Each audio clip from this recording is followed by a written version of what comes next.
Hello friends, if you're new to my channel, welcome and thank you for stopping by. I sincerely hope you enjoy it. If you are a fan or a subscriber, welcome back and thank you for the patronage. I deeply appreciate it. Today I am going to be talking about William Miller and the Advent movement. Now, why am I starting with William Miller? A lot of people will know that I like to go back as close to the beginning as possible.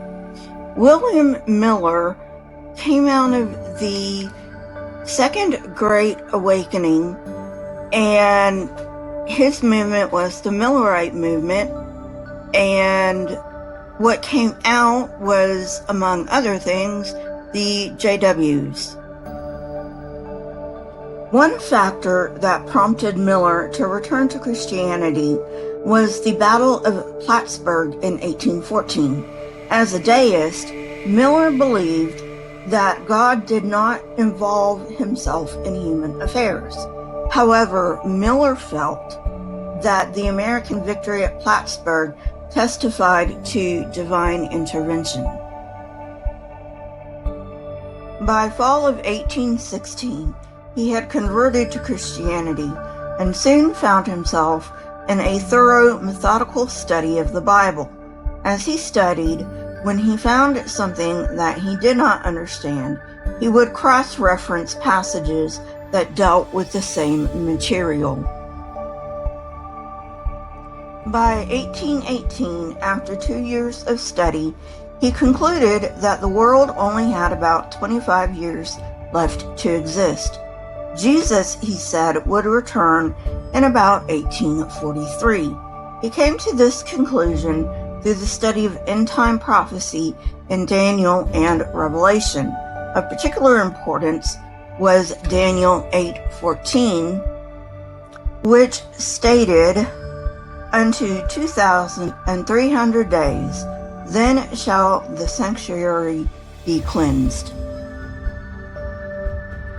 The source that I am using for this video does not explain how he deciphered when to start counting the 2,300 years, so I do not know that.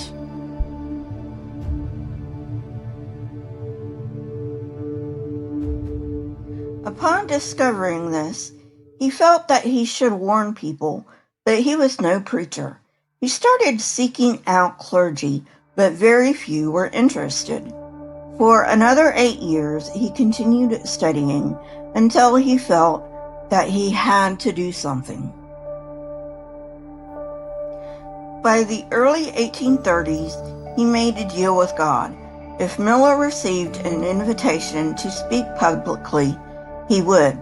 He did receive such an invitation, which led to many conversions. At the end of the 1830s, many of the clergy had been won over to his view. The most important convert was Joshua Himes, who converted in late 1839 or early 1840. Himes happened to be a public relations genius and shone the spotlight on Millerism through a media blitz.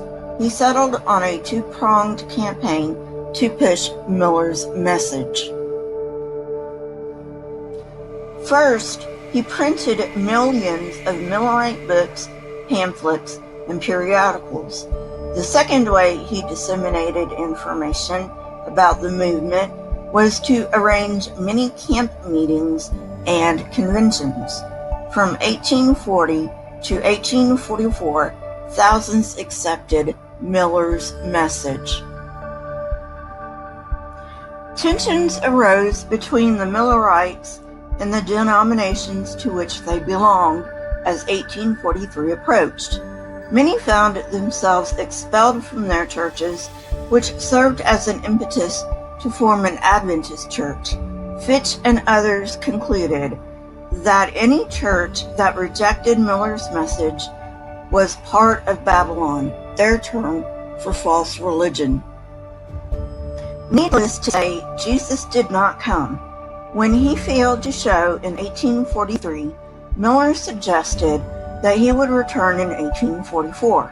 He reasoned that this was due to the fact that our year 1843 ran from March 21st, 1843 to March 21st, 1844. Then Miller predicted Jesus' return on October 22nd, 1844. This date was calculated by S.S. Snow based on the Jewish feasts. These failed predictions spelled the doom of Millerism, but a new movement arose, Seventh-day Adventism. I think this is an opportune time to cover Jehovah's Witnesses because they are in so much trouble. I will get to the other splinter groups that came out of Millerism, but for right now I'm going to be concentrating on the Jehovah's Witnesses.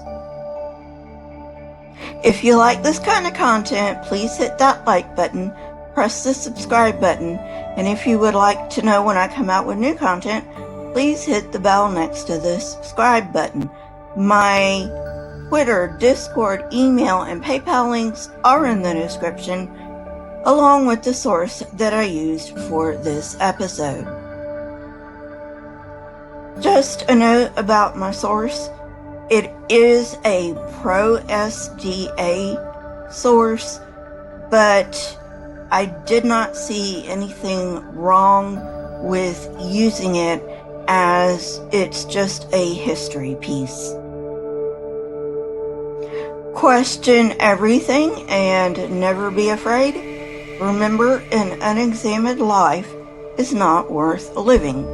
Please leave your comments in the comment section. I love hearing from you. Also, do me a favor and share this video with your friends. Until next time, folks, goodbye.